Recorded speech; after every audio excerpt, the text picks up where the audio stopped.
Hello, everyone, and welcome back to the VML. This is week 2. I'm Skybilz, and alongside me, I have Misha. Before we get started here, a few housekeeping things on behalf of the VML and Wizards of the Coast. So we are sponsored by Wizards of the Coast, and we're an 11-week-long MTGA league which showcases the talents of amazing people of marginalized genders within the Magic community. This is week 2 of season 13. Love that with the Duskborn, by the way. We'll talk about Duskborn in a little while. And there are 128 total players. Players are divided into 16 divisions and endure 7 weeks of round-robin play. And then, of course, we cut to a playoff, which, by the way, now we have wild cards back. Hell yeah, wild cards. We love them. And of course, we can't have a Magic League without some stakes in it. So what are we playing for exactly? Well, in addition to the cash prizing, the top 16 get the qualifier weekend badges, and the top 8 get RC invites, and they get to compete in our capstone event, the VML Championships, where the top 8 players from seasons 11, 12, and 13 duke it out, and the top 2 players will receive invitations to the following Magic the Gathering Pro Tour. And I know us on behalf of production, we'll be cheering y'all on. Anyone who emerges from this VML gauntlet of sorts will be here for y'all. So yeah, I mean, that's what we got going on right now. Again, we are in season 13 with Duskborn going on right now. I feel like there's a little bit of flavor there. Phoebe also got y'all hype about Duskborn through some of those wonderful graphics and glitches of sorts we had going on at the beginning. So Misha, we were just talking here in the pre-broadcast before we got started.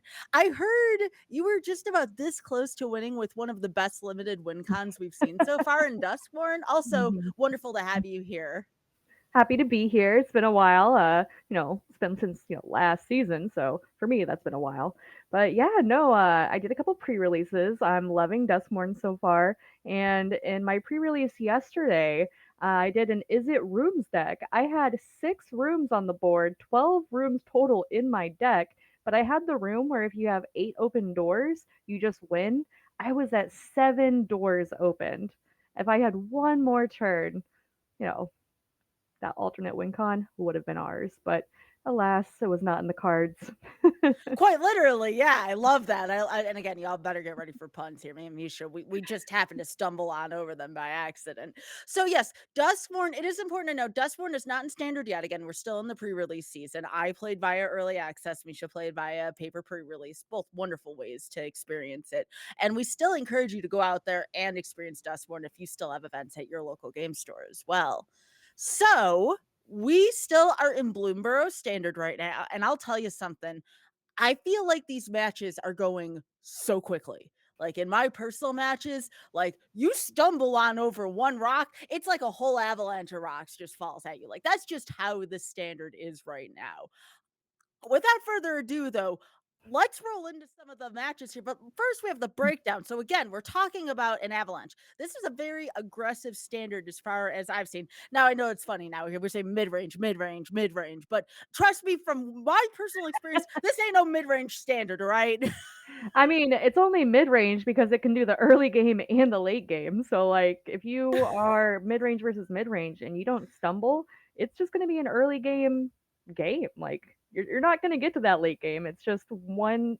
If you manage to have two decks that are just curving out perfectly, you'll get mid-range. But if one deck stumbles, you're not going to get there. So, in our first slot, we have Golgari mid-range. Post rotation, Golgari has just stood up. There wasn't a lot that ended up getting swapped out.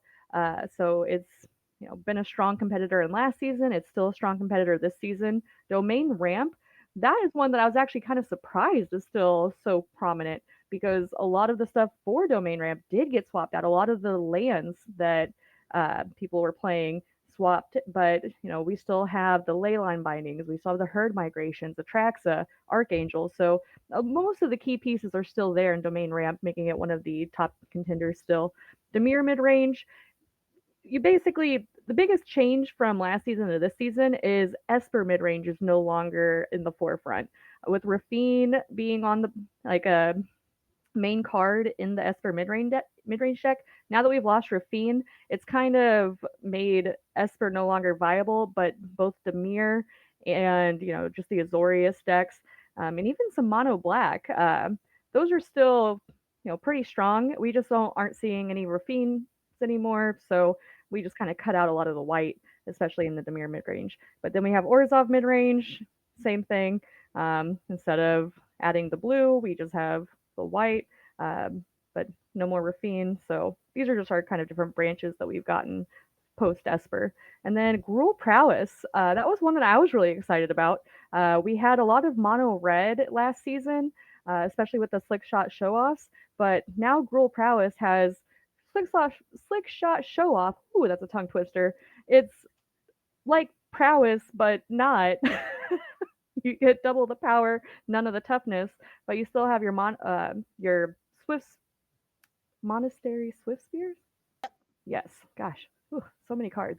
Not to be confused with the Monastery Mentors that are in the Azorius Mentor decks that are also making a resurgence in this um, metagame. Well, we're hearing Mentor and Monastery Swiss Fair, and I'm like, is Cons legal again? Wait, where's Cons of Tarkir? We're all waiting for the eventual renaissance of Tarkir as a plane. That was a very beloved set by Magic enthusiasts around. But important to know too with the domain.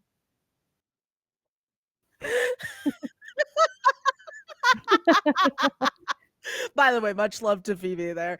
But yeah, so with the domain ramp in particular, it is important to know because I was thinking about this and I didn't want to, kind of interrupt your thought process.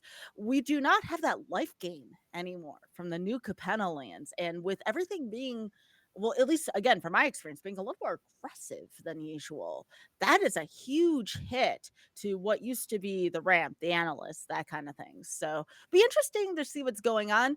However, the metagame breakdown is not indicative of our first match. My goodness, we are going to see fringe deck on fringe deck here. So we have Nora here on mono white token, which by the way, I love sharing the names of these. Is Binny, B Mayuy. There's just rabbits everywhere here. And I'll tell you something, those carrot cakes make them multiply like rabbits. I can start to understand where that flavor is coming from in Bloomborough. But even though it looks like it could be more on the aggressive side, we're seeing, of course, Sunfall. That is a very scary card still here in Standard. Misha, what is your overall impression of this deck? Because it looks like it can be control, it can be aggressive with the well, oh my goodness, there's so many cards in Standard here, like we were saying. Sanguine Evangelist, with the Evangelists going on. What can we expect to see from this deck? Is it aggressive or is it control? I mean, I think you're going to get a little bit of both. It can be very aggressive in the early game. You have the carrot cakes, you have just, I mean, you're going to get a lot of tokens. I'll be honest, I think, yeah, it is control, because with Beza, you're going to stabilize, you're going to get a big body on board, you might draw a card. Um, you have the Sunfall in case your opponent's overly aggressive. You could just wipe the board and basically say, let's restart. You have a lot of life gain in both the carrot cake, because there's 4 of the carrot cake, and you have 2 of the Archangel Elspeth. Just slap a life leak counter on that, and you're gonna gain a lot of life with this deck. So while it can be both aggressive, I think this is, as it says, more on the control side, because there is a lot of removal. You've got the Get Lost there to help keep you in the game. The Sunfalls has an oh shoot button, and yeah, you're getting life so that it'll get you further, so that you can start getting these late game actions. And I love the mouse and rabbit. I love rodents. And then, of course, again, everybody has been talking about our favorite class, green enchantment. But here we're talking about Caretaker's Talent being an absurd card. Classes in general just continuing to dominate the landscape here of the early Bloomborough Standard. Their opponent is none other than Clara. And Clara has brought, you were talking about burn decks a little bit. You were talking about burn decks, Misha. So this is Boros Burn. And again, absolutely loving the name of this deck. Have to mention this, Lesbian Drama 2. So we're talking about Chandra here. Of course, Chandra's in Standard. We love Chandra here. Chandra Hope's Beacon still being active in Standard. And of course, Urabrask's Forge. We cannot have a red deck, it seems, lately without the Forge. Misha, what do you think about this deck as a threat in current Standard? Well, I love that there's a 4 of a Forge in this deck. That's so much pressure, even against the more controlling decks. The more turns you get with it staying on board, the more and more damage it's going to pump out. It evades the Sunfall, so that's just strong by itself.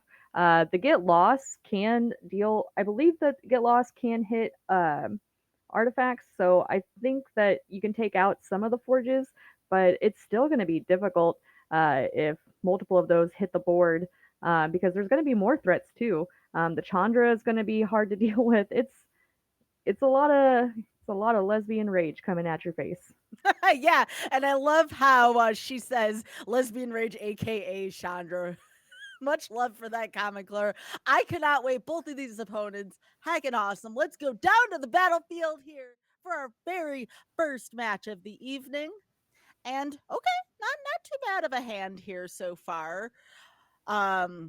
Got a couple lands going on here. Get Lost. Now, here's the thing: we don't have the double white right now because of Fountain Port. How urgent is going to be that second plains here early on in game one, Misha? I think right now is okay. You could do the virtual loyalty, instant speed, get your 2/2 out.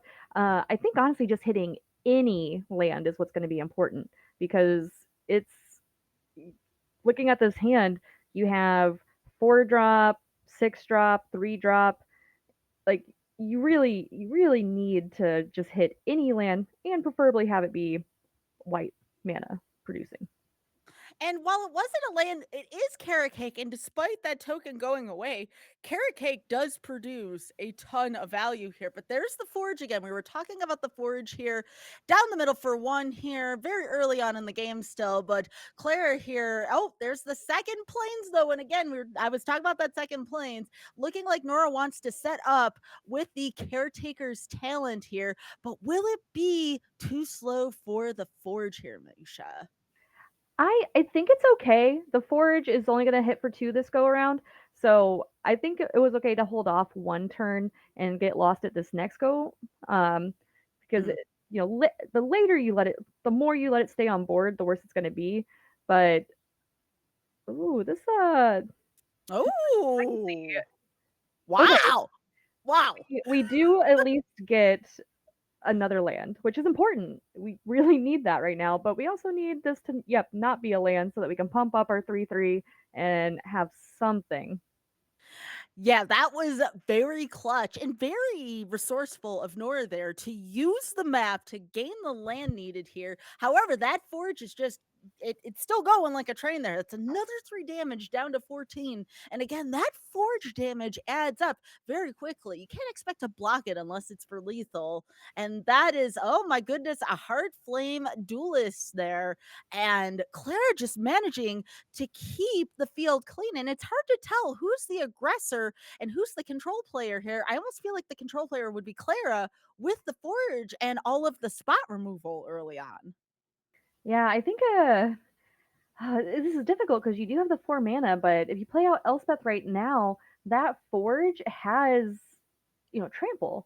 So you get a 1/1, but that's even if you block, it's still Elspeth taking at least 3 damage. I don't know. I may have played out um, it might have been not as greedy to play out Beza because Mhm. your opponent doesn't have a creature on board for you to get the tokens. You're also not going to get a card, but at least you have a body. It's a tough spot right here. So let's see if Nora is not, sorry, Clara. Clara is not going face with the Forge here, and Nora will accept the damage to Archangel Elspeth. Elspeth down to 1, still capable of producing havoc here as Planeswalker does. Heartflame Duelist coming out from the Adventure Zone. There's so much going on here. Lightning Strike. Speaking of the rage, there was a little bit of rage there on that card. The Forge dissolves here, and now there's another decision. Beza or the second Elspeth for Nora? Honestly, I think I might even be considering playing the Get Lost on the Forge. It's getting Mhm. big. We're going to be up to 5 next turn. That's a really, really small clock. So I think I'd be looking at getting lost on the Forge and maybe laying down arms. Yep, there's lay down arms on the duelist side. And going into Sanguine Evangelist here, Nora saying, I ain't afraid of no forge right now. Gains the 1 life from the token. Nora back up to 15. Get lost still an option perhaps for the next turn because again, there's Carrot Cake, but there's a second forge now, a second Urabrass Forge down the middle here for 6, and we might just be seeing that get lost that Misha was talking about during Nora's next turn. Yeah, the Forge, I knew even coming into this match that the Forge was going to be a contender. That was something that was going to have to get handled sooner rather than later. The Virtue, it looks like the Virtue coming down. That's a kind of spicy move. It will untap all of the creatures, but you're going to have a 6/1 and a 2/1. It's it's going to be close. Yeah, the life link on the token here certainly is relevant here. And again, just when you have a forge, you just keep going down the middle. You got nothing to lose. They're going to exile at the end of the turn, anyways. And let's see what Claire's thinking about here in the tank. 4 in hand, pretty good variety of mana going on the field. Looks like Claire's going down the middle first to see the reaction here. I wouldn't be surprised if Claire had something up her sleeve here in combat or even post combat. Yeah, when you're playing against burn, the likelihood that there's a few just straight to the face burn spells is extremely high. So if yeah, if Nora goes down to 6, I wouldn't be surprised to see just, you know, 2 spells straight to face for lethal. Yep, and Evangelist is activating Lightning Helix for the lifelink token. Makes perfect sense. Good play by Clara.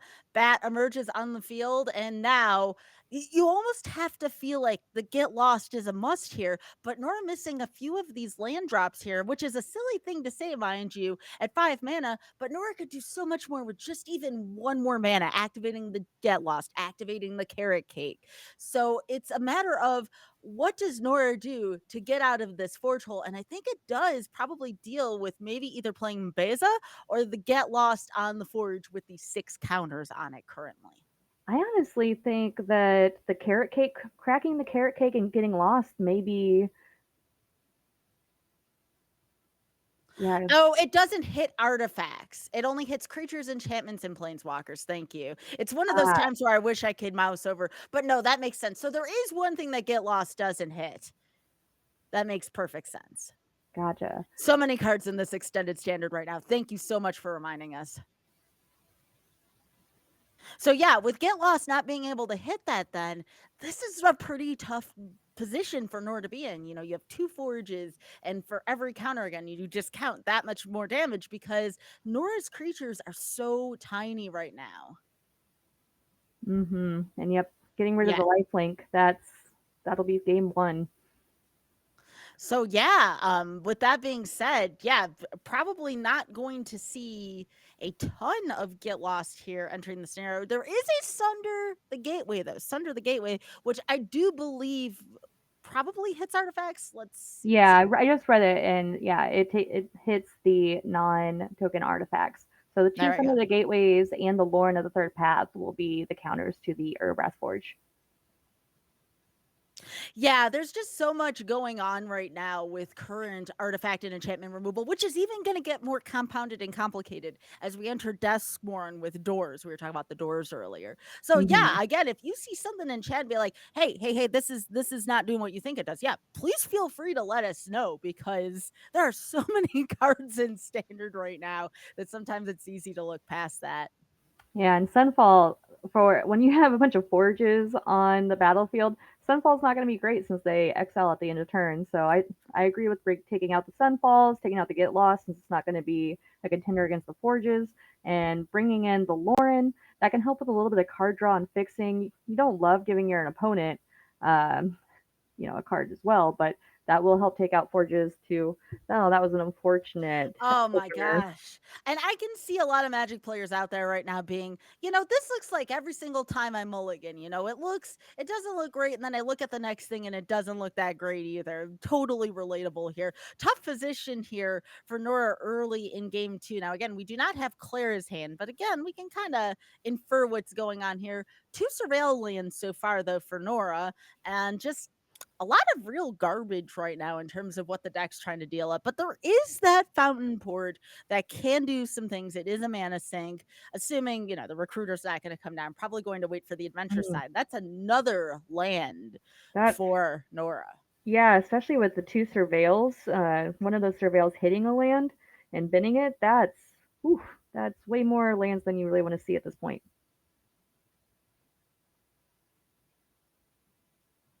All right, so that is Oh, another forge early, and that, oh my gosh, just the flood is real, and it's not only a flood, it's a flood with a forge right now. So fountain port probably can be used for something, and mm, that is a double forge again for Clara early on here in game 2, and this is just relentless as Urbrask would be. Just can you believe that? Just the potency of the forge. yeah. Fountain Point at least going to make a fish. It's not the Oh my. greatest blocker against the Forges, seeing as they have trample, but it could help us draw a card. It could do some things. Yeah, and again, this happens to the best of us. What Nora is going through right now, this is just one of the toughest components of Magic right now is just knowing that at any point something like this can happen. Totally reasonable mulligan, totally reasonable keep given the context here. You don't want to go down to 5 on the Oh, play, and that is more destruction for Claire here. And Claire's just like, nope, I'm going for this right now because again, Claire doesn't know what's going on with Nora's hand, but Claire is just going at full speed here and not stopping. that was an interaction that I was not familiar with. The Volt Charge proliferates. Those Mhm. forges, those are counters on those forges. So the proliferate just bounced up those forges. One more counter for one more toughness power on both sides. That's whew. Yeah, and Nora not giving up here. Carrot Cake, again, just a really nice utility card. And that's another land on the top that Nora was at least able to get on the bottom of the deck. This is getting a little ridiculous. Like the trick from Nora there to gain the 3 life here. You don't get a chance to see that often, but great play. Mm-mm. This is going to be very close. One burn spell in hand, and there we have it. Oh, wow. Whew. That was intense. Wow. Yeah, that first game was pretty close, but that second game, the flood was just way too much, and it happens to the best of us.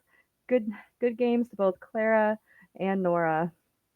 Yeah, and you don't expect Forge to be that aggro card, right? Well, like when I think of Forge, when I thought of Forge prior to this, which again cannot be destroyed by Get Lost again, love folks in chat pointing that out. We really do appreciate that. And this is why I love interacting with chat because, again, sometimes if I'm going to be in the middle of that game, I'm not going to forget now because of that. But Forge, when I think of Forge, I think about it as I'm kind of playing an aggro to mid deck and I'm putting this in against control. I'm putting this in to counter the board wipes going on. And when I saw Forge used in that context early on, and then again, it was just, I had never thought about Forge being used directly as an aggro card. And Misha, that's terrifying. I could not imagine running into that. Yeah, no, I mean, it's definitely in there specifically against control decks because it just keeps growing. It's hard to get rid of if you don't specifically plan around artifact destruction. But yeah, it can get really out of hand really fast if you don't have a way to to deal with it. Especially when all those tokens have trample. And I think for that reason alone, and again, with Duskmorn coming up, we might see the return of green even as a splash color. Girl prowess could have easily been mono red prowess, right? But it's the ability to be able to destroy artifacts, enchantments. Like green is going to add that spice. Expect to see more green heading into Duskmorn and Standard because of that display we just saw. Again, good games to both players. And again, I just want to remind you all that what you saw there with the Forge and the mulliganing and all that, that can happen to all of us. Nora still played a tremendous game one there. And again, just look out for everyone in the VML. I'm telling you now, it's one of the hardest tournament circuits ever. We're going to go into our second game. Let's see what we got going on here. And we have Madeleine here on Azorius Mentor. Okay. You were talking about the monastery mentor before. Now we're seeing the other, big influence Kanza Tarkir card here. So oh my goodness, helping hand Hadi Jin here. And again, Blue reminding us, hey, I'm here still. And I'll tell you something, Misha, when I see that Jin, I get afraid. Just there's something about that card that just strikes fear into me. Is it its ever growing power? Because that's what strikes Yes. fear into me. Oh yeah, oh yeah. The ever-growing power and the ever-growing ways for blue to protect the Jin, and a lot of the times the deck just again revolves around that card. So this is a tempo deck, according to Madeleine. And what are you thinking here is going to be the key to victory here for Azorius Mentor? So when I was looking through the deck, it very much reminded me of the mono blue tempo because that's where you have the Picklock Pranksters, the Haughty Jins. Most of the blue cards that are in this deck were in the mono blue deck. The big change is that you're now adding the Monastery Mentor and the Helping Hand in. Those are the two. I think the Reconstruction is the other white card in there, but Monastery Mentor is what's going to be making all your tokens. The Helping Hand and Reconstruction are going to help you get your Jins back, the Monastery Mentor back, all of these things that are making your engine go. Those are your recursion pieces. So you're basically just smashing, the mono blue tempo and adding white recursion and token makers in, which Mono Blue Tempo was already very scary with the Haughty Jin because you have so many low cost spells. You have the Picklock Prankster spell that helps get more spells into your graveyard to make your Jin bigger. But now you're adding in the white ways to get your Jin back on that board and tokens to help gum up the board as well to keep you alive until your Jins can just smash face for lethal. Before we go over to the next slide, I'm just reading this right now. So, what Blue creature pair up is your favorite? We have Life Creed Duo, the most adorable Robin with the most adorable flavor text. Why are you eating upside down? Asked the bird. Why are you eating upside up? Replied the bat. I just Some of this flavor text I feel gets lost in what we do with Magic. So I'm really happy that Madeleine pointed that out. It's super adorable. So again, Azorius Mentor, just again, a lot of tempo going on. We're gonna see if that is enough to feign off their opponent. What do we got here? We have Muggu, and she's playing Bant Toxic. And again, this is another deck from the previous standard here, Misha. And I feel like as long as it is within the realm of standard, I don't think Toxic's going away anytime soon. I mean, I sure hope it's not. Toxic's one of my favorite things. Uh, this deck, one of the big changes from the previous standard to now is we lost March of Swirling Mist. March of Swirling Mist was a big key component in being able to target multiple of your items on the board, getting those Venerated Rot Priest triggers to help you count to 10 faster than your opponent can. Usually they're counting to 20, so you're already ahead in that regard. So with the loss of March of Swirling Mist, it is a little bit more difficult to get multiple Rot Priest triggers all in one go. But we do have, Mockingbird is now making an appearance. You can copy, I believe. Don't quote me on this because I need to read Mockingbird again. But You're good. I think Mockingbird can copy your own Venerated Rot Priest, maybe, and then you get another copy of it, but it flies now. So that's at least ways to target and copy Rot Priest to give you more counters. And then Yeah. And it hadn't occurred to me to use Mockingbird to kind of multiply that toxic effect, right? The fact that you can have that continue to do toxic damage. You don't think about that. In a way, Mockingbird can almost be one of the it can, granted, at once you choose the type, it becomes that type, but it's one of those, it really fills the void of any deck with just a kind of unifying theme, right? Like, for example, if you were to, and I know a lot of people are going to groan in chat, and I'm very sorry about this. If you were to play Mockingbird and Commander, you could play it in a sliver deck and it would do everything like a sliver would do, for instance. So that's. So that's what I kind of think of when I think about Mockingbird kind of having that role with poison counters, right? yeah, So so just something now to think about. instead of just having 4 Venerated Rot Priests, you can target your Rot Priest and have 8 potentially. Mhm, mhm, mhm. So you may That's not really be able, cool. yeah, you may not be able to March of Swirling Mist anymore. You can just Mockingbird on them all day. Oh, you want to know what the word I was thinking of that I took the long way around? It's like a shapeshifter, but not a shapeshifter. There we go. Yeah. All right, let's head down to the battlefield here.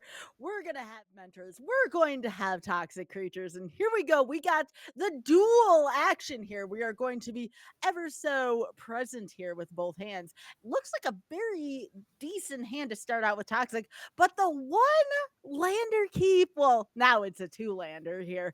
And again, as I always like to say, fortune favors the bold here. We'll see if that plays a role with what Madeleine's trying to do. I think getting that sorry, not Mockingbird, that's the actual Rot Priest, just kidding. Yeah.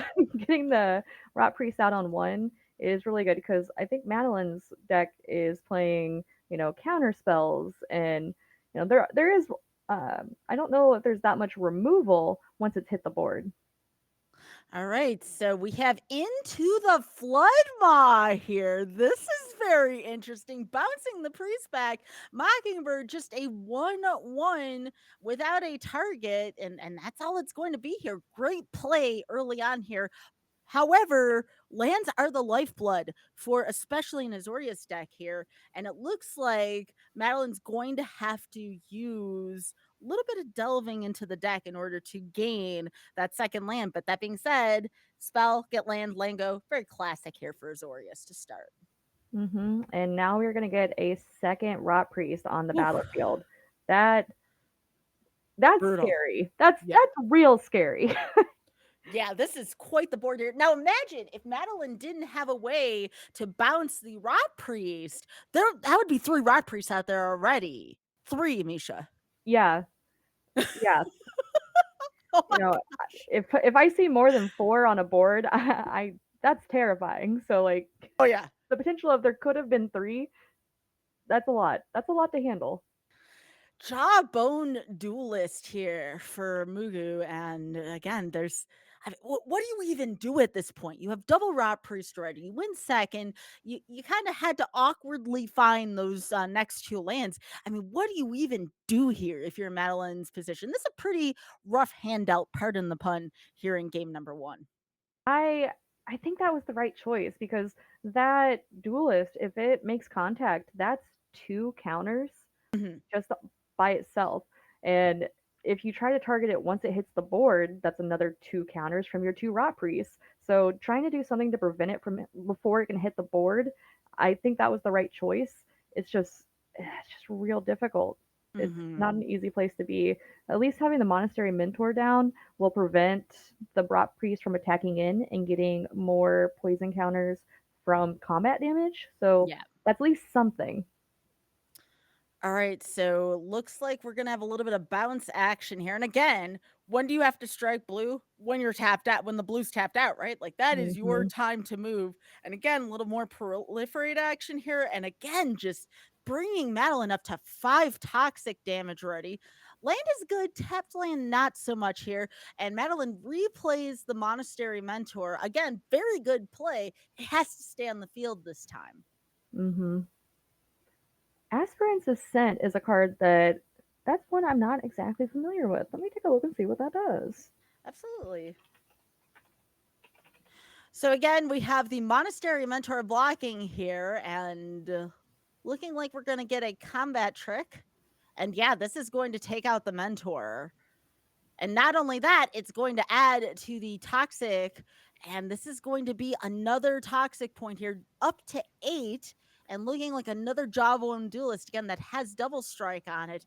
Madeleine drawing the chart, of course, another nice return from Ixalan, and going to recommission the Mentor onto the field. Comes back as a 3/3. Great play. But now, is it too little too late? Madeleine having great plays here. It's just there's so much swarm for Muggu here to begin. Reservoir Thicket, another land that comes into play tapped. I'm sensing a theme. And did you take a look at the Ascent? I did. Mhm. It is a combat trick, as you said. Yeah. Target creature gets +1/+3, gains flying, and toxic 1. So it being able to just add that second toxic to any of those creatures that might make it through. Mhm. Um, we only had one blocker anyways, so yeah, that was a that was a rough game. Yeah, and I feel like nowadays I was talking earlier about how aggressive the standard can be. And again, aggressive can mean a number of things, right? Aggression can be anything from I get you down to 0 quick to I'm going to seize control of this field quickly, right? It doesn't necessarily mean, you're dead in 2 turns. It means I am going to take control of this match within a few turns. And we saw that with the Bant Toxic. It may have taken a couple turns, and there was again, to Madeleine's credit, a lot of disruption. It's just there was so much of it. Muya's hand was very good. We're seeing some sideboard action here. What is going to be the key for Madeleine here? What do you think needs to happen here in game number 2 to shut down that cascade effect? Again, there's no cascade in standard, but it's like that's what it reminds me of, right? It's just thing, thing, thing. Uh, what is going to be done to kind of, you know, tell Bant Toxic, hey, I'm here. I need a few turns, and this is what it's going to, and that's you're gonna have to deal with that. What do you do to stop that? Like, just You really have to counter the rot priests. Like that's yeah. preventing the rot priest from getting on board to get those additional counter or poison counters. Like that's going to be really key.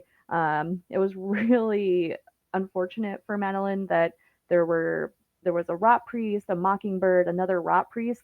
It just got so out of hand so fast that the tempo never really swayed in Madeleine's favor. And it was always just a game of trying to catch up from already being behind from a turn one play. That's for Mugu, that's great because going first, getting something out on turn one, knowing that you're safe from any kind of counter magic, that's exactly what you want. But when you're the one playing the counter spells and you're always kind of playing from behind, it's just really rough. Yeah, Madeline keeping the soul partition on the top, going to sleight a hand again, most likely getting the land here again, because for blue, land is the lifeblood of the deck. And we're going to see what Muggu does early on. Doesn't look like quite an aggressive hand. That is a rest in peace, though, from Muggu. Very interesting. Again, kind of complicating the recommissions that we saw in game one. Yes. Yeah, it's also going to be a little bit more difficult for the haughty Djinns because that's equal to the number of instant sorceries in your graveyard. So if everything goes to exile, the Djinn, is just no power. All right, so we have that moment of truth coming up. We're going to, let's see, get the mentor, and that's about it off of that. Again, the land's looking better here for Madeleine, and lots to be done here. Most likely going to see more action from the mentor, one of the few creatures we've seen out of this deck so far. And again, it's a matter of, do you want to hold up the tricks here? I mean, certainly mentor plus Elspeth Smite is pretty good, but it's a matter of what is going to be the response from Muggu. We saw Muggu siding also counter magic in, right? That's part of the Bant action going on here. So this is a very critical turn for Madeleine. What do you think needs to be accomplished within this turn? Yeah, I was looking at it. I was thinking that Madeline may be considering activating the Restless Anchorage, and then if there's any sort of interaction against the Anchorage, playing the Elspeth Smite, um, or could just play the Monastery Mentor and hold up Elspeth Smite, try to get a trigger off of the Mentor. Um, oh, Ooh, that is a Mockingbird, and it looks like Madeleine's going to use the Soul Partition for the Rod Priest, kind of doing something similar to earlier where it gets off the battlefield and therefore the copy target is invalid. And I'm not sure if there's much that can be done in response to that. So, yes, that's going to do. The Mockingbird will hit the battlefield again. And while the Rod Priest can still be played, well, we're not going to have quite that amount of power that we would have had otherwise. Now, Madeleine looking at the Elspeth Smite. yeah, the making the Rot Priest 3 mana instead of one, that's great for Madeline. The more expensive you can make it when your opponent only has 4 mana to work with, that's perfect. Um, Here, Madeline does have the negate open. I agree that keeping that Monastery Mentor on board is going to be vital for Madeline's gameplay because a lot of Mugu's creatures don't have that much power toughness. So Mugu's game plan doesn't typically rely on doing combat damage. Last game was kind of a random where combat damage was a factor, but you know typically you're doing scroll stuff with combat damage where it's unblockable anyways, or you're just targeting your own things. By at least creating the Monastery Mentor and getting some tokens on board, you can at least prevent some of the combat damage poison, and then try to focus on how you're going to prevent the targeted poison accumulation. Here's what I like about what's going on with this match so far for Madeleine. Madeleine has been able to hold Muggu down to only so many moves here. And now we're starting to see that turnaround that Azorius wants to see. Madeleine's been biding their time. And now I finally feel like it's time for this Azorius deck to truly shine via the mentor, via the tricks here. And I feel like this is truly what this deck is about, Misha. Mm-hmm. Yeah, if you can make your board bigger and start punching through that damage, that's going to be key to being able to, get through and get your damage in before that poison keeps accumulating. So here, I never paid attention to the picture there of the card Muggu drew there. Reasonable Doubt being a card right now. And now there's a mentor here. So now there's a decision to be made, Misha. Do you continue on the aggressive, which is surprising against Bantoxic, with the anchorage here, or do you swing as Madeleine did here? I definitely swing. You're going to play the mentor out, hold up the helping hand. You're probably going to, you know, take another counter using the helping hand on the Rot Priest. But if you can get the Rot Priest off the board, or actually, it's probably going to go against the Skrelv, or try to be used against the Skrelv, because if the Skrelv activates, you just get protection for the Rot Priest anyways. So there's some choices, but having a 2/2 on the board at least forces some decisions to be made on Mugu's side. Yep, scroll being used here, declaring white. So again, that is up to 5 toxic now for Madeleine. But this isn't over yet. That is a temporary lockdown, and just we get the slam play action here. And this was the card I feel that Madeleine needed to see here. This is unbelievably good in this scenario. Yes. So the reasonable doubt, the 2 can be paid. And so now the lockdown hits the board. Unfortunately, that does hit our own tokens as well, but at least that has put so much pressure on Muggu that we should be able to see a game 3. Yeah, and what a turn of events. And again, I want to note that those rest in pieces were not necessarily a bad thing for Muggu. You just don't want to see both of them at once. Because again, the graveyard is pretty key for parts of Madeleine's deck there. But we are going to game number 3 here. What an exciting game, too, Misha. What a comeback for Madeleine. Yeah, it was looking a little spicy. There was a lot of toxic on the board, a lot of evasion. But you can never rule someone out. You never know how a magic game is going to go. And I take it back, I thought the mentor was scary. Or sorry, I thought the Jin was scary, but it's really the mentor that really should strike the fear here. The Jin maybe was of, past games against blue, but that mentor is really the card that ties this deck together. Yeah, all those tokens, like, you know, the Bant Toxic deck, it theoretically wants to rely on not combat damage to force the poison. But, if you can get a few extra poison counters in from combat, it's great. It's just, it takes you into a longer game, which the tempo deck is better suited to win if you go into a longer game. Oh, also from the chat here, someone who has lost this deck during the Birds of Paradise. No, the Jin is also scary, and it's like, okay, I buy that considering that I was thinking about like the rest in peace interaction, but I suppose if the graveyard is full, that the Jin would be very scary as well.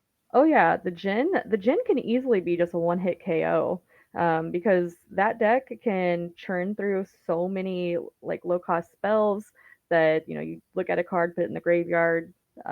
Like you can pump up your Jin extremely quick with that Azorius deck. I have taken quite a few beatings from it. All right, well, we see game number 3 unfold here. Muggu did take um a mulligan, so it looks like Muggu is going to go down to 5 Two, here. yeah, 2 moles. 2 mulligans. And again, that's reasonable. It looked like there was a lot of tricks in the first hand with not a lot of action going on. Again, at the beginning of the game, we want to see those rat piece pretty early if you are in the position of the aggressor, that being bad toxic here. So again, Madeleine looking like they're in pretty good shape here for game number 3, except you don't want to see the Jin early. There you go. See, I'd rather see the mentor there early. Yeah, I was gonna say putting the Jin to the graveyard is a choice, but getting it back on turn 2, Mhm, that's that's it's not bad unless you're playing into a counter spell, as we can see here. it reminded me of that meme, right? Like playing a Jin on turn 1, or on, or discarding the Jin frowning face, playing the Jin on turn 2 with the pointing finger. Yeah. What's interesting there is that Madeleine didn't play the second helping hand when Muggu was tapped out. Mm. So I do think that's kind of interesting. But we do know Muggu has a get lost in hand, so that Jin may not have been long for this world, regardless. Yeah, helping hand for the Jin. Now that's again, it may not be a one hit KO, but a 2/4 Jin pretty early. It's pretty good. That's a good setup. But now we finally get to see Get Lost applied in the proper way. We were talking about Get Lost earlier. It may not work on Mm. artifacts, but it also doesn't work on the Jin with the shore up. Oh my goodness. What a draw. That was Yeah, great. that was a very good prick block prankster going into the shore up. That love love to see that. Wow, that was a really cool turn by Madeleine. I was really happy to see that turn of events. All right, still got a land here, got a soul partition for one now. This is looking pretty good right now for Madeleine. Going to attack in. All right. That's the Jin's other lovely ability that you get a discount on your spells. Okay, yeah, it is still pretty scary. I think the mentor's still very scary, but now I can't decide. I think having a 3/4 flyer that gets stronger by the second might be maybe a little more scary. Just maybe just attack. I mean, again, I've gone up against that card enough to go, oh, never like seeing it. And looks like we have an Elspeth Smite here for the Scroll because Scroll says, deal with me first. Looks like we're gonna have a bounce happen here with Serum Snare, but now we get Soul Partition. Wow. And again, as said in chat as well, like that untapped mana is very crucial again. And I know that seems like kind of a duh statement. You know, we have blue here, but again, we didn't see a lot of that in game one. All right. Down the middle, and again, just Azorius starting to do Azorius things into another land. Not necessarily a bad thing again. That is the lifeblood of the deck. Botanical Sanctum being the draw for Muggu. And now there's a Mockingbird, a Samster, and a Skrelv into another plains. For Madeleine, gonna animate the anchorage, it looks like, and swing right on down again. All right. Is that gonna swing for 7? Now I think we're gonna see that Jin get bounced exactly. Back to the hand. Anchorage is a thing. Theoretically, 2 lands left over. Probably gonna surveil here, and we have Into the Flood on top, which is going to get booted into the graveyard. Moment of truth. Okay. And topping the moment of truth. All right, so here it looks like, I mean, not too much option here for Muggu. Going to play the Skrelv. We have Mockingbird Ascent in hand, but again, that Skrelv isn't going to do as much as the Rot Priest would for the Mockingbird. Jin down on the board as a 6/4. And the Mockingbird could theoretically come down as a copy of the Jin. I just am very curious to see how many spells Muggu has in her graveyard versus how many Madeleine has. Yeah, Muggu playing the Augurer here. And I just feel like at this point, Muggu is just running out of turns rapidly to deal with the Jin. Because it's not only the Jin, it's also the Restless Anchorage that's posing a threat. Oh, yeah, take a look at that. I mean, it's tiny from my point of view, but yeah, that counter is a growing threat, and that's going to be it. What a game against these true decks. Like, you saw such a dominant performance from Bant Toxic in game one, and you think to yourself, how is Azorius going to deal with this? Especially the kind that doesn't really have board wipes. And we saw just that response in game two and game three. Well played to both players. That's a really tough scenario for both players to be in. Those two decks clashing was a lot of fun. Yeah, I thought it was very entertaining. Just seeing the potential for 3 Rot Priests very early in game one was was a fun time. Didn't really see that happen in games 2 and 3, especially game 3 having to mull down to 5, but they were both very well played. All games were very well played, and congrats, Madeleine, on your win. And again, you know, we were talking about the metagame breakdown at the beginning, and we were looking at all the main decks, so to speak, and then the fringe decks. I think we've seen mostly fringe decks so far today. Yeah, we have. So again, in the VML, it's just really hard to prepare. This isn't a tournament where you're committed to one deck and you have to stick to that one deck. You don't know what you're going to see in future weeks. So I hope everybody in chat's taking notes. And I know I am. I know I'm seeing these decks going, okay, this is something I got to watch for. You know, I got to make sure I have this in my sideboard. Like, this is a very tricky field to navigate. So let's take a look at our next matchup. And we have Eslinz, and they are on mono black control. Again, another fringe deck. I surmise we're going to see a little bit of the same, similar interaction that we would see maybe from the Golgari. However, oh my goodness gracious, there are some really great cards within this deck that when I was playing Bloomborough, again, we were talking about the classes earlier, right? So we saw this in our first game earlier today, but now we're going to see a class that I didn't anticipate seeing. So this is more of a mono black discard deck. And is that a bandit's talent, Misha? Oh my goodness, that's amazing. It's not just 1 or 2 or 3. I believe it is 4 bandits talents. There's gonna be a lot of discarding with the bandits talents, the hopeless nightmares, the Lilianas. That yeah, Eslinz is gonna be getting rid of the opponent's hand as soon as possible and then punishing them for it. I love this deck. Again, I'm in love. I'm looking at this saying, "Oh my goodness gracious, there's just so many different things that this deck can do." And I'm interested to see how this deck interacts with the meta. But yeah, I mean, we have discards, discards, and discards, right? All right, their opponent.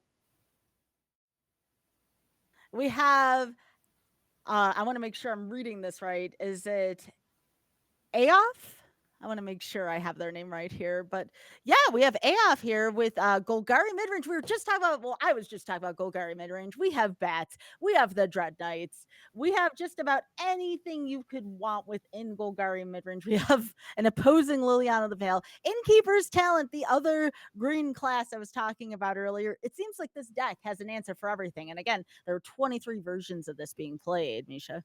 Yeah, if AV can be able to put something out, keep enough like if they can keep a few cards in hand to play them out, they're just going to get bigger and bigger with that Innkeeper's talent. It's going to be a very interesting matchup with the discard versus discard theme in both these decks. So it might be just kind of a top deck war when we get into the mid game.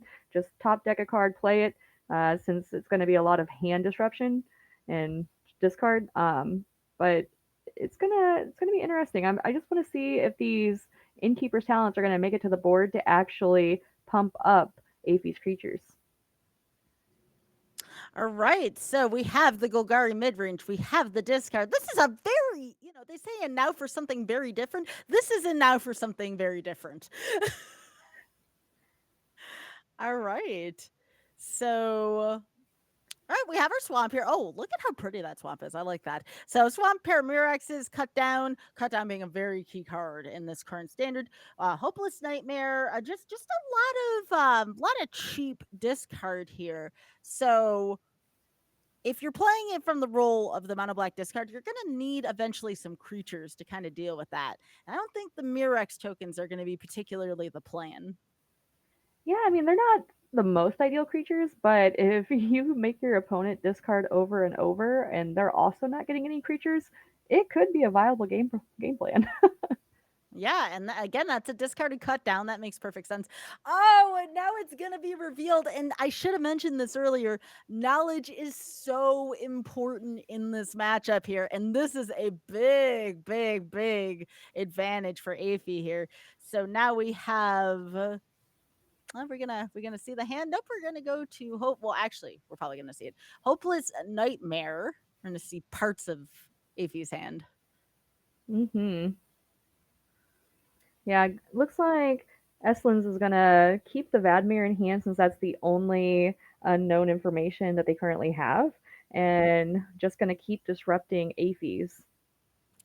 Oh, I love this. I love this so much already. This matchup, Evolve Sleeper, pretty good card if you're Aoife right now. That is one of the ones that does it all. So we're gonna see if that plays a significant role here. We're gonna get Vadmir out on the field. We've seen a lot of Outlaws decks for sure. Yeah, I haven't personally seen a ton of them in standard making it their way into the meta, but just seeing Vadmir doing some things and ooh, Oh, the innkeeper's talent did make it down. The evolved sleeper is evolving and now just gonna get some counters. So this already out of cut down range, mind you. yes, yes, absolutely. And we're going to see how Eslinz is going to use this mana. Does not swing back over to Aoife's turn. And if you're Aoife, you're just going on that Innkeeper's talent. One of the best cards to emerge from Bloomborough, bar none. Yeah, it's pretty nasty. Hmm. Oh, I if I'm in Eslin's position right here, I think I'm just gonna make a Murex token and because there's no real point Yeah. blocking with Vadmir, you're just gonna lose Vadmir. Yeah, and it looks like Aoife is going to be down the middle for 5 now. And again, like discard's great, but if the cards they have on the field are very, Or they just do everything. Like these two cards together. This is such a tricky board state for Eslinz to navigate, especially being out of cut down range, as you had mentioned, Misha. mm-hmm. And we're actually going to sacrifice the Hopeless Nightmare here and take a look. All right, Okay, the all Bandit's right, all right. talent, Bandit's talent's not the worst. It might be a little hard with the Caretaker's talent giving 2 counters each turn, though, because that clock is already not in Eslinz's favor. Yeah, and again, I can't state this enough. This is one of the coolest matchups I've seen in a while. So thank you to both players here for doing this. So we're gonna see Bandit's talent now. 2 classes hit the board. What year is it? Are we back in Dungeons and Dragons times? Because it sure feels like it. Oof, I do miss the D&D set. That was a lot of fun, and I personally have been a big fan of the classes. I thought it was really neat when they introduced them to begin with, and I think they've only gotten better. All right. So, I mean, if this is a test of 2 classes, Misha, I am very afraid. I love Bandit's talent. Don't get me wrong. Innkeeper's talent kind of overpowered in this scenario. Yeah, I would have to agree with you. In a clash of the talents, Innkeeper's talent may be a little better than Bandit's talent, but if the Bandit's talent can make you discard the Innkeeper's talent, then I think you're doing okay. Yeah, it was so unfortunate that Eslinz didn't have a card like Duress that Aoife had that allowed to look into the hand and hand pick the card, so to speak. Sorry for the pun, chat. Yeah, because I think the yep, I was gonna say I think the Evolved Sleeper can just evolve one more time on its own, and then 2 more counters off the Innkeeper's talent. This is this is getting real scary if I'm Eslinz.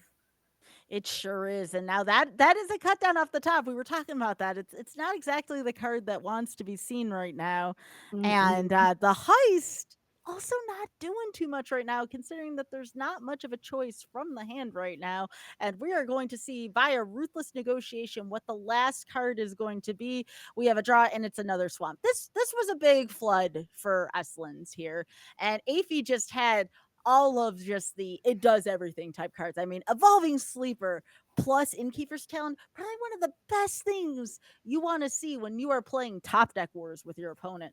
Truly, it's crazy how strong a 1 drop and a 2 drop can be in conjunction. So now we go down to the sideboard here. And again, I just again, what a matchup here. This is why I love casting for the VML, Misha. You just never know what you're going to see. And this deck is truly wild. Yeah, I think it's interesting keeping the 3 cut downs in. Mm, I guess the reasoning is if you can at least remove the evolved sleepers and other small threats when they're still small, mm. it's great. But it's just going to be really hard, and they're going to be a dead card once you start putting counters on them. So you have a very small window of when those are effective. All right, here going into game number 2. By the way, I misspoke. Aoife won game 1 using Golgari. We have Eslinz here on the discard, so just want to make that known. All right, so we have the ruthless negotiation again here from Eslinz. So again, we're seeing a lot of that discard action early on, but a Lily of the Veil in the opening hand for Eslinz. That is going to do. Oh, Oh, wait, what? that What? I would have to assume that there's at Hmm. least a second one in hand if you're discarding the Hmm. first. That Maybe. is that is so suspicious. I'm very curious right now. I'm not saying it was a good move, that was a bad move. I don't care about that. I am very suspicious right now. Very sus. Yes. So Bandit's talent here doing Bandit's talent things again. Just a phenomenal class. 2 lands being discarded. What is going on here? As Okay. again, Aoife using the deep cavern bat to sneak a peek at Eslin's hand. What is going to be picked here, Misha? Well, if you don't pick the Liliana of the Veil just like you just play it and make them Eats sad it. for that. Yeah. So I think you have to take the Liliana here because next turn you play the Bandit's talent and the Tiny Bones joins up. Yeah. Oh, no, Oh, you were that's just also talking about this. You were just talking about this, yep, Misha. yep, you know, you can also take out a deep cavern bat with a cut down, oddly enough,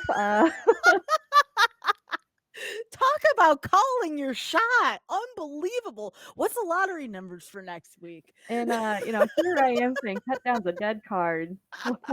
Wow, am I wrong? Wow. Wow.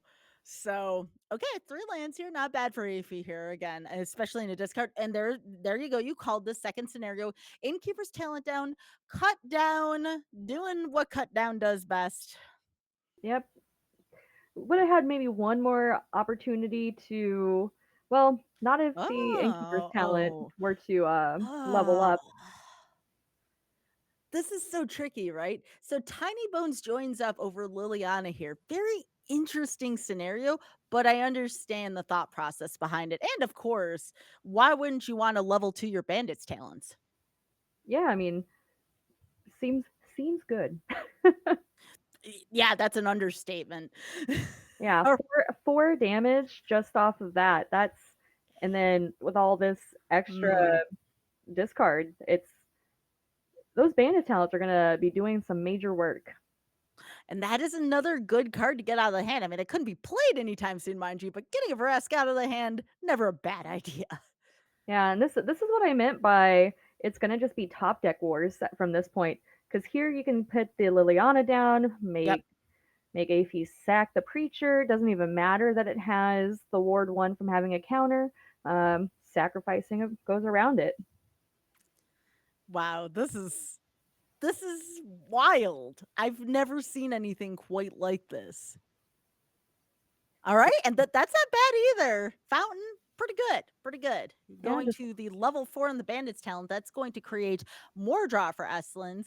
And Lily probably wouldn't hurt to take up to 2. You never know if you're going to run into yeah, something like it. that duress isn't doing too much for you right here. Yeah, yeah, good call here by Eslinz. Yeah, I was just about to say, and we see this remark in chat. It feels like a burn deck almost. Yeah, not I'm calling this a punishment deck. Yeah, Personally, you're punishing your opponent by making them discard, and then because they've had to discard, they have to lose more life. So this is just mono black punishment in my eyes. y'all gotta understand. I'm also in VML, and I was talking to Misha about this in the pre-chat. I have seen nothing but aggro mirrors for 2 weeks, so seeing matches like this is just like to me, like this is really cool. I just I don't know what to make of this matchup. Like, first of all, I'm really happy this is going to 3. I'm sure Aoife's not happy this is going to 3, but I am thrilled to see how this game unfolds. Hmm.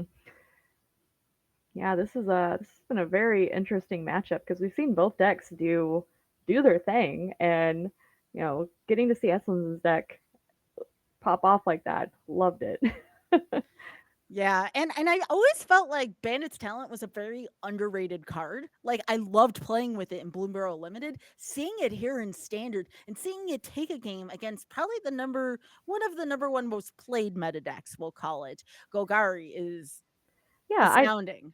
I would absolutely say that, Golgari is one of the top tier meta decks right now. And seeing this mono black discard deck stand up to one of those just shows that, our standard is really healthy right now.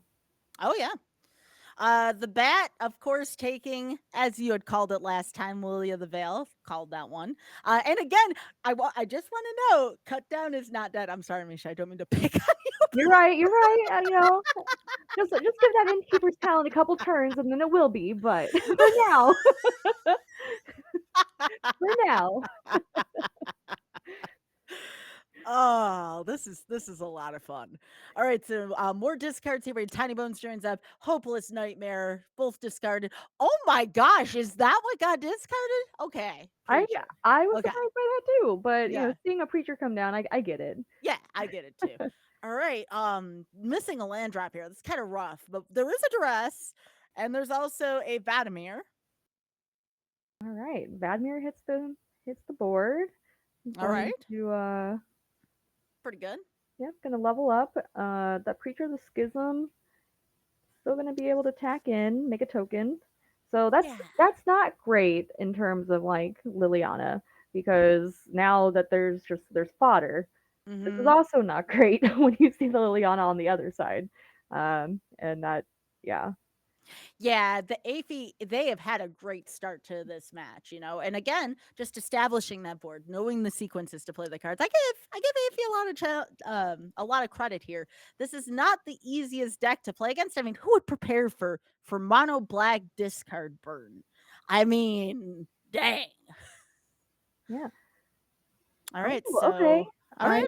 yeah, go for the throat. That can take out some issues on the other All side. right. Well, there's another go Oh, for the throat, and that one is going to be on Aoife's side this time. So again, Liliana causing the discard here. We'll call it not as big of a deal, but cards are really important in this kind of match. Like, and mhm. that's what Golgari does the best. Golgari does the best at stabilizing. It does the best at being able to come back from situations. So this is rough right now. And while Lily's back, I mean that preacher is just gonna keep going. Yeah, and sad to say, but Liliana, even when Eslinz gets a chance to play her out, um, all those tokens are on the board. So, because I believe it. Ah, that's Mm, duress for Lily. Sees the duress in the Lily. Gee, I wonder. Um, yeah, exactly. All right, but off the top, we have the hostile investigator here. yeah, unfortunately, Liliana is at 3, so Yeah. AP can just tick her down. Hostile investigator leaves the board. But yeah, Preacher of the Schism, especially again, we were talking about Cut Down earlier. It doesn't do much against that card. Preacher is just, again, another card like Evolved Sleeper that just it pays its taxes, right? It just does what you need it to do. And that is a Mirex off the top for Eslinz. Not going to be enough.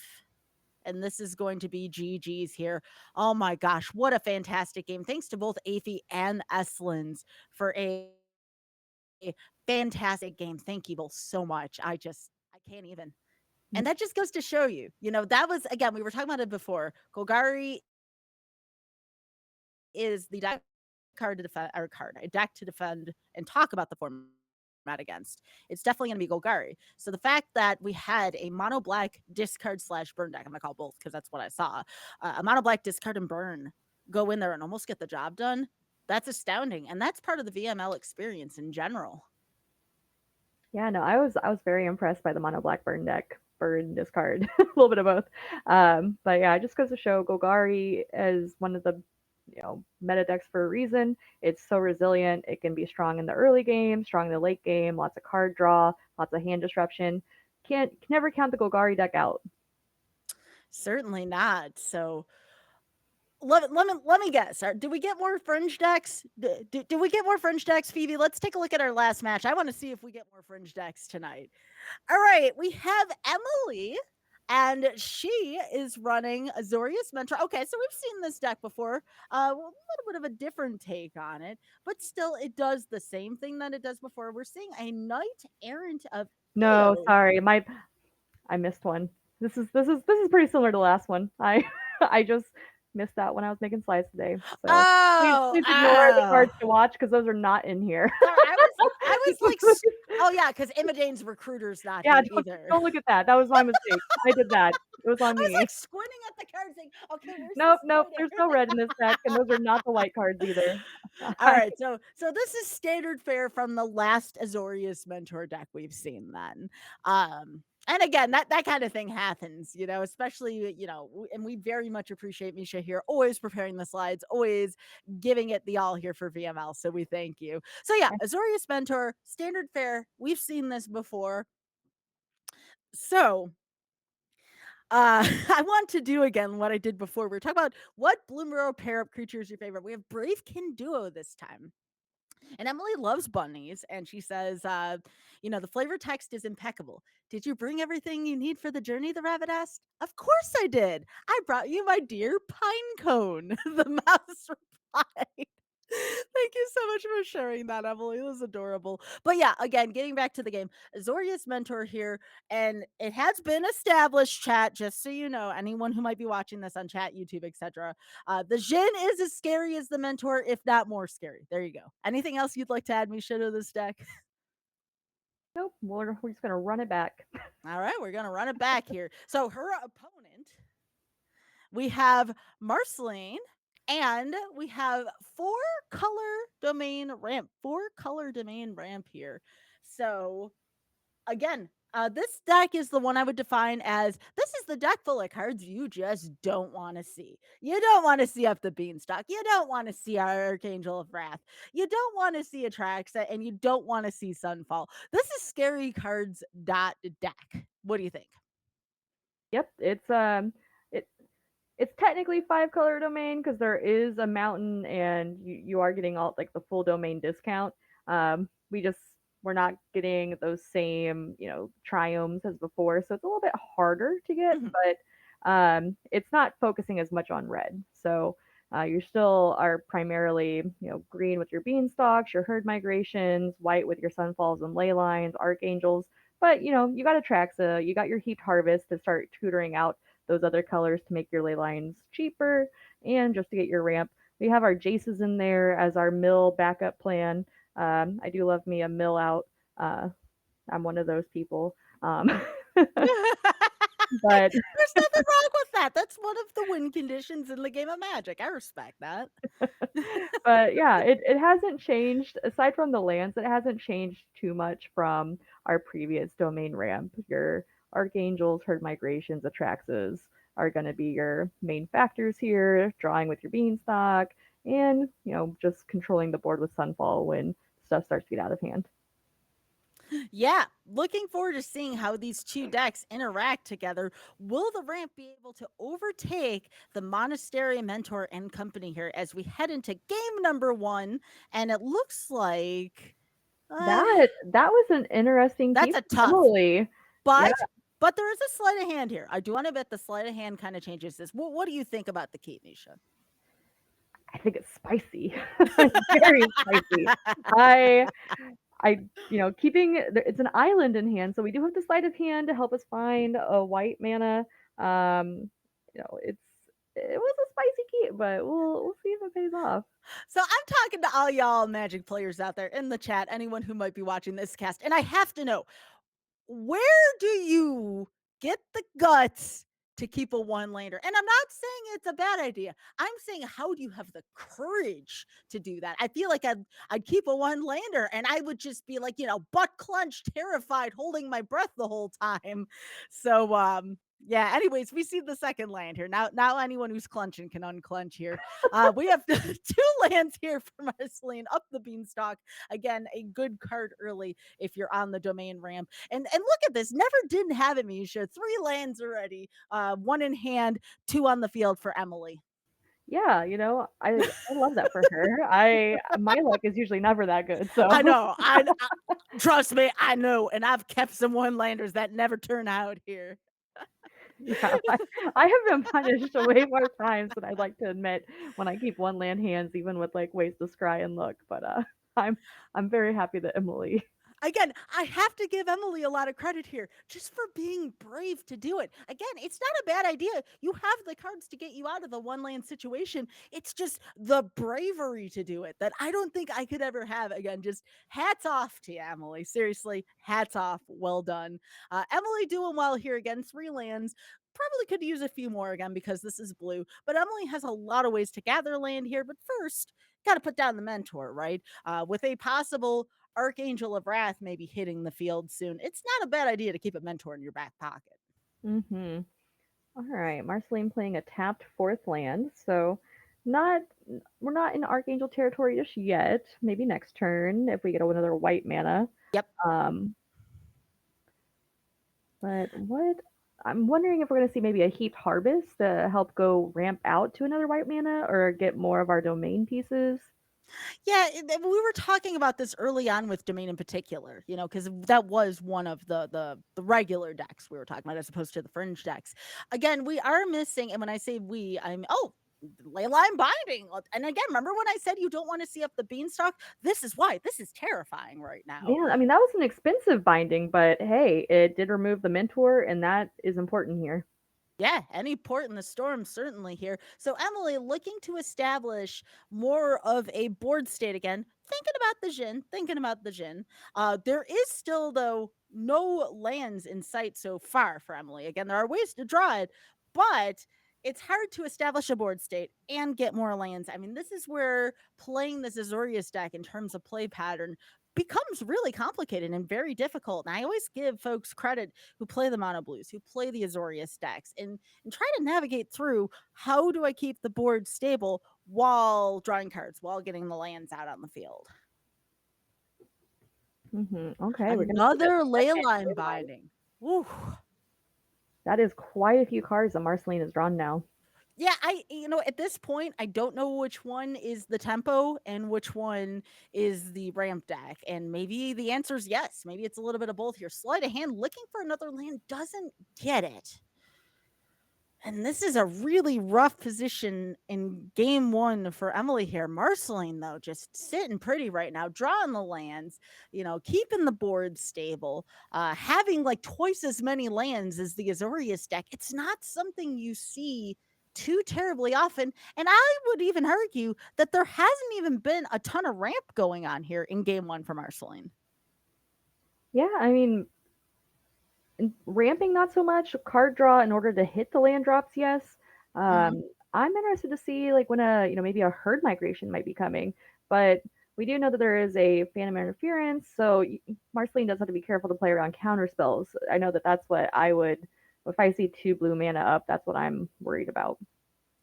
And sure, and as long as Emily can keep counter spells in hand, it's very possible for Emily to make a comeback here. Oh yeah, we were talking about Jace. Does Mm-hmm. anybody remember Jace? He's here. He's completed. Yeah, this is, and again, I think Mill via Jace is still very underrated in this standard. I don't see it as much as I think I would. And I wonder why not. Jace is just a powerhouse if you need to get some milling done. I think in this match in particular, it's a little scary to do an early game mill because if Emily does have like another Hottie Jin or has the way to get the Hottie Jin back, like we're seeing right here, that Hottie Jin's power is just going to get higher and higher. So by milling, you may be just making a one hit kill for yourself. Sure. All right. So now we have some lands for Emily. Emily's finally found them, two of them actually. And there is, it's important to note, a monastery mentor in Emily's graveyard right now because there's so much graveyard interaction with that. Again, we don't see that as much on VML. We don't get a chance to rifle through the graveyards as much as we would like. So I'm going to try to keep y'all updated on what's in there as much as I can remember. All right. So we have a 6/4 Hottie Jin right now. And I do want to note that Marceline, even if she does have another Leyline Binding, we do not have enough domain for it to be 1 mana, so we cannot see a flash Leyline Binding currently. Yep. And there is a Leyline Binding in Marceline's hand right now. It did get bounced. It didn't get eliminated. It got bounced there. But it was enough to take out Jace, which is huge. The downside, and yes, there is a price to pay for this. The downside is that when Marceline invariably plays the Leyline Binding again, that there will be a 2-card draw here. And again, Marceline's hand is already massive at this point. Mm-hmm. So right now, I believe the Leyline has 3 mana. Emily does have the Phantom Interference in hand. I think that does Phantom Interference just make it cost 2 more? I believe so. I'd have to take a look and make sure I consult before committing to that. Yeah, so if we do get the Leyline Binding out again, it would at least tax Marceline to where she probably couldn't do that much. But here comes a herd migration. You were just talking about that card. Mm-hmm.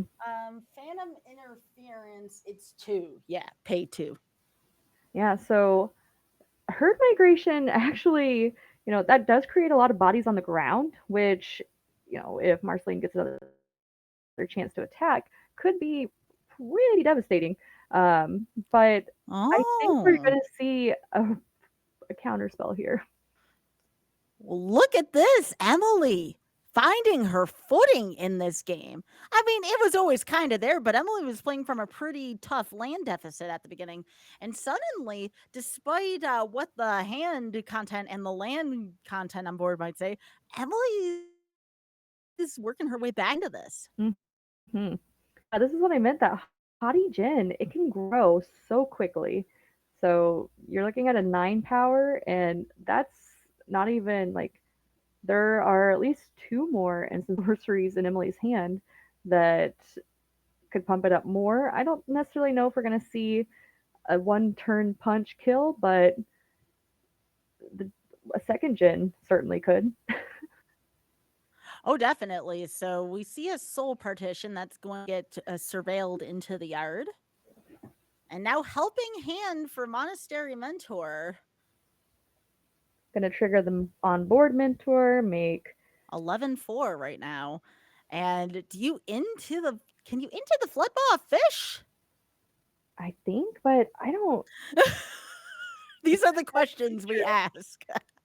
I don't know if that's what I would want to spend it on. Like, I know it's one more power, but well, it's one more power on the pin. It's not one Oh, more power on the board. Let's put it that way. yeah. Wow. Down to 1. Yeah. If Ooh. I'm Marceline, I would be hoping to slam a Sunfall? Sunfall here. Yeah, Sunfall. Definitely Sunfall.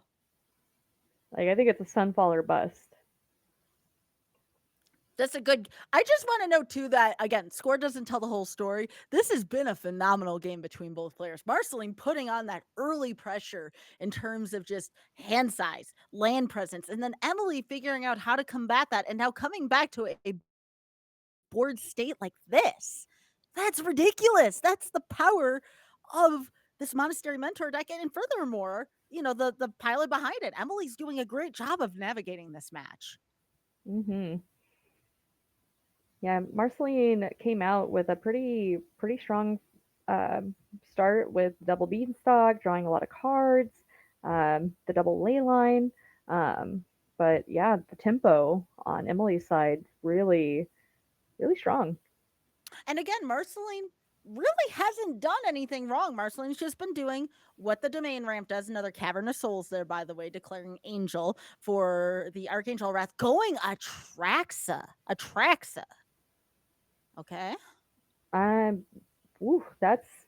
I'm assuming that there just wasn't a Sunfall in hand because Yeah. I mean it would be kind of scary trying to play the Sunfall into 2 open blue mana. Honestly, with the Haughty Djinn out, it only takes 1 open blue mana right now.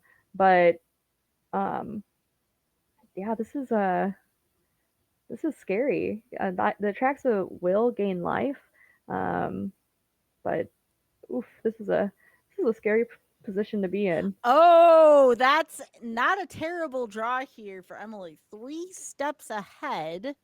Let's see how Emily stays 3 steps ahead. Honestly, do you Okay, that's good. That's good make for a Emily. copy of the Atraxa? Can you make it a copy of the Atraxa? You Nope. control. So No, no. you No. can draw. No. It's a target creature you control, not. Yes. Oh, that's a sleight of hand. That's a sleight of hand. Okay. Is this going to be enough? That's the big question. Oh, it Yes. is. It- Yes. Even if you block 13 and gain 7, there is way more than 8 damage still on board. I was going to be like, wait a second. I would be that person, be like, wait, I got to get my calculator out. No, in that situation, it was obvious, to be fair. But, it's really easy, especially when playing a match like that, you're in the tank, to overthink that. I've been there. I have totally been there where I'm like, oh, wait, I just swing here. This is easy. But, when you're in that position, it It's looks a it's little it's more easy to get daunting. tunnel vision. Oh, yes. Yes, very much so. So now we go into the sideboard and let's see mentor garbage. Thank you. Sorry. I love the deck names for this. And let's see what's going on. Elspeth Smite cannot hit Hottie Jin, so that's kind of scary. Um if let's say you were to be playing against it, I saw it was 3 damage in that form. Like, dang, that's not even an answer for it if you were to like be playing some kind of white aggro to mid-range deck. Like, dang. Ooh, okay. We have another Oh no, no, no, one-man no, no. hand. No! I can't take this. No. Be still, my heart. We at least get a surveil, and honestly, that never punished. I love this for Emily. I love this. I mean, again, I'm not saying it's a bad idea. I'm saying it makes me as a caster nervous, okay? Oh no, I'm terrified. Absolutely terrified. Doorkeeper Thrill hits the field first for Emily. I'm just saying, anyone who's playing and you may possibly get a future match, think of your casters before keeping. Yeah, I'm what you would call a coward. I've got that coward mentality. Yeah, One yep, landers, no yep. thanks. I mean, again, hats off.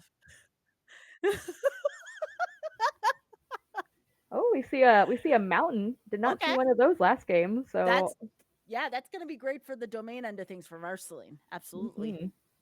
All right, there's the Hottie Jin, but no third land. Emily, Emily, please. But you know, I'm scared. there's other things. There's like Moment of Truth that lets you look at the top 3 cards of your library and put one of those cards into your hand, one in your graveyard, and one on the bottom of your library. So, Mhm. you know, 1 in 3, there's a good chance. Or the Chart of Course. Chart of Course. Yep, great card. All right, and there it is on the backside. That was a long time for Emily to wait for land if she didn't have a way to kind of thumb through the deck more. So that's a good thing. That's a good thing. Still very scary. And again, look at this. There's still no lands off the top here. Wow. This she's having to dig deep. Mm-hmm. This is a hard choice because the Helping Hand does help you get stuff back out of the graveyard, but right now we don't have a lot of stuff in the graveyard, so So you're saying that the helping hand helps? it does, but it only I'm helps sorry. if you have the Picklock Prankster to put stuff into the hand. Well, I Yeah. guess not your hand, the graveyard that will then maybe come back to your hand, so it's a little tricky. Look at this land variety, by the way. You were talking about it earlier. Look at this land variety right now for Marceline. This is gorgeous if you're playing Domain. Mm-hmm.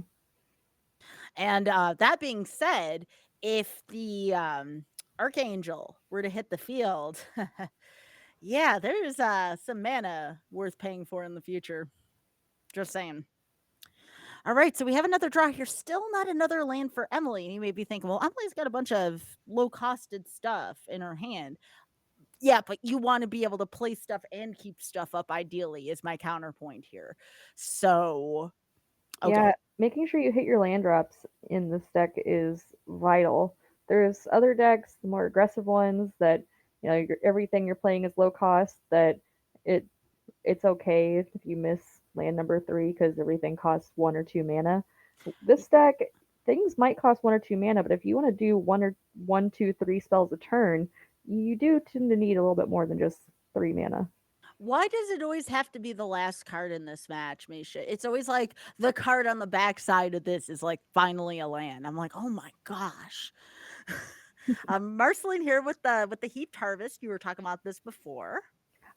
But It is getting shut down by the yes. doorkeeper thrall. Wow. Yeah, I know when Doorkeeper Thrall came out, people were just groaning Mm, because yeah, artifacts and creatures entering don't cause abilities to trigger. That is how that card reads. all right, so we have a prankster to which Emily adds nice. Yeah, that sometimes that's the way it be. So still a thrill here on board. Still not another land. These lands, they have become scarce for Emily. They either get milled or they're just not present right now. Doorkeeper Throw, again, getting in for 1, but it's not really doing much right now because Marceline keeps gaining life. Haughty Jin, though, hitting the board for Emily. And that is Emily's Q4. I'm getting ready to go to battle here. We need to do something about this. Mhm. But because of the Jin, again, another scary feature of the Jin, that disdainful stroke is open and ready to counter should there be any very scary domain cards out there. Yeah. Being able to play a disdainful stroke for one is, I mean, any counterspell for one is really nice. Oh yeah. And now that Marceline has, got the mana to start casting some of those high costed cards, Mhm. that disdainful stroke is going to be extra painful. All right, so we're waiting here. We're waiting here eagerly to see what Marceline's next move is going to be. This is difficult because, you know, you have to think that whatever you play, you're probably playing into a counter spell. So, what do you play to try to bait it out? Do you try to play like a one mana, leyline binding to, maybe remove? It's sad to say, I wouldn't want. Actually, I don't. I think the Doorkeeper Thrall actually shuts off the leyline binding, so you can't even play one of those. Yeah, it's an enter the battlefield ability, so it would in that case. This is a Well, leyline binding, that's an enchantment, right? It's not an artifact. leyline binding is an enchant, but I believe it's an ETB ability, isn't it? It is, but it's only for artifacts and creatures. So Oh, it's leyline another one of binding those. could Yeah. theoretically take out the thrall, but it feels really bad to play a leyline binding on a 2 mana creature. Yeah, you want to save that for the Jin for sure. So again, it is important to note that while the situation looks a little sticky for Marceline right now, again, Domain is one of those decks that's known for getting out of some pretty bad situations here. So this is by no means over right now. That Jin though is getting bigger and bigger with each increasing turn in each spell that is played though. Hmm. And as we can see, we have not one, not two, but three counter spells in Emily's hand. Yeah, this is the essence of control right here. Counter and the Jin is like the component that controls missing a lot, right? You kind of need that that punch factor to it, right? Because you have to eventually have a way to end the game. Well, not only can this card end the game, it also makes all your stuff cheaper on top of it. Yeah, makes it cheaper. It makes your Jin stronger when you counterspell things with your cheap counterspells. It's very, very strong. But yeah, artifacts and enchantments, very much as we were talking about earlier, like with the get lost, everything does different things here. So yeah, the leyline binding would work, but the harvest did not work. So again, kind of making that distinction between the two. Yeah, and the second half of the harvest works, just not the first half. When you sack it, you can go get. Yeah, Oof, there are so many cards in standard right now. So there, many. there sure are. Even with that rotation, there's still more coming.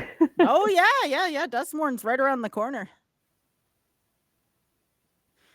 All right, so Marceline in the tank right now. What do we got? Archangel of Wrath. We've been talking about this, but there is no Cavernous Souls present on the field, so this is fair game to counter. Let's see which card Emily uses to counter it. No, no counter None. at all. All right. Makes sense. Looks like Emily may just draw a card instead, and or going to create a token copy of the Oh, Jin. interesting. Because next turn, or I think actually this turn, into the Floodmaw could bounce. Ooh, negate. Yeah, Into the Floodmaw was probably what Emily had in mind, but there's Moment of Truth again. Oh, there's the lands. Found him. Mm-hmm. Mm-hmm. Just a little land pocket. All right. So let's see what Emily does about this Archangel. Didn't counter it, didn't seem to think about it as much of a threat. I mean, again, when you have a card like Into the Flood Maw in your hand, that makes sense. Jin coming down the board for 8. Pretty Yeah, substantial. three power, not enough to take it out. So we'll just be chumping. Yeah, I mean, and when you think about it too, it makes sense to not counter the Archangel because there are so many other threatening cards right now, and it's not like Emily's exactly pressed for life either, so that was pretty good read on Emily's part. Hmm. Now I'm going to try 3 steps ahead, making the token and drawing the cards this go around. And again, another big card here from Outlaws at Thunder Junction. Let's see if Marceline has a second counterspell.